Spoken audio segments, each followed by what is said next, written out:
weaknesses.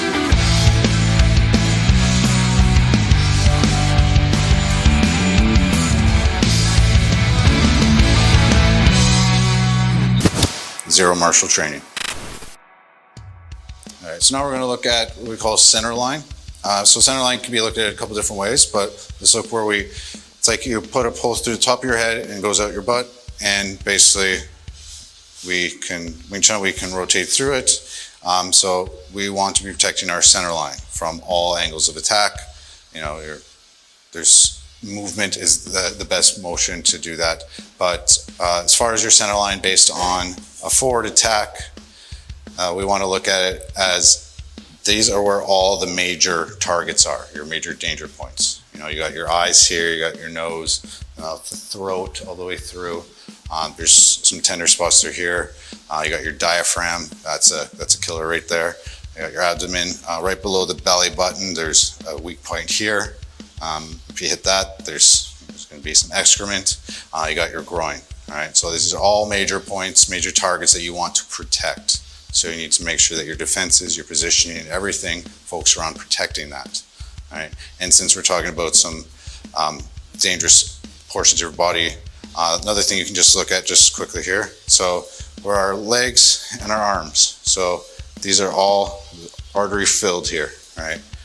So we want to protect all these. We got the ribs are quite weak. We don't want to get that hit. You got your kidneys here, or your liver shot here. All right. Through at the back, you got your spine that keeps you alive and standing. All right. Between the legs, you know, major arteries through here. You know, weak point. There's some pressure points here. And as far as the shin's concerned, this flat portion is weak. It's the ankle here. Some pressure points here, and so. Anything that can be covered here and here, you want to protect. You want to keep that center line protected. Wing Chun, we're a lot here, and yes, we're centered here, but that's, again, to reposition. So more understanding needs to go into that to understand why we're here, but that center line is really important to protect. And the other thing is our line of attack, right?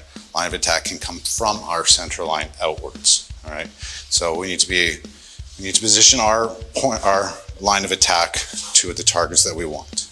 That's with toes pointing, hips pointing, deliver everything in that line of attack. We need to be aware of their line of attack.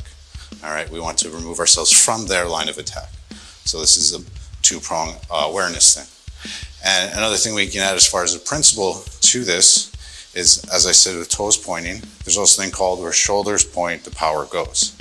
So we're using those joints anyway in the wave, the whip and all that. So you want that shoulder pointing at the target, right? If I'm gonna punch over here with a hook, I'm not gonna do that, right? The shoulder is gonna point into that. So shoulder points up into that. Shoulder points down into that. Again, with disturbing balance and arrows, our joints are arrows. Those also work in the attack as well in manhandling your opponent and protecting your balance, knowing where you're going, where they're going. So that principle exists in multiple levels of this.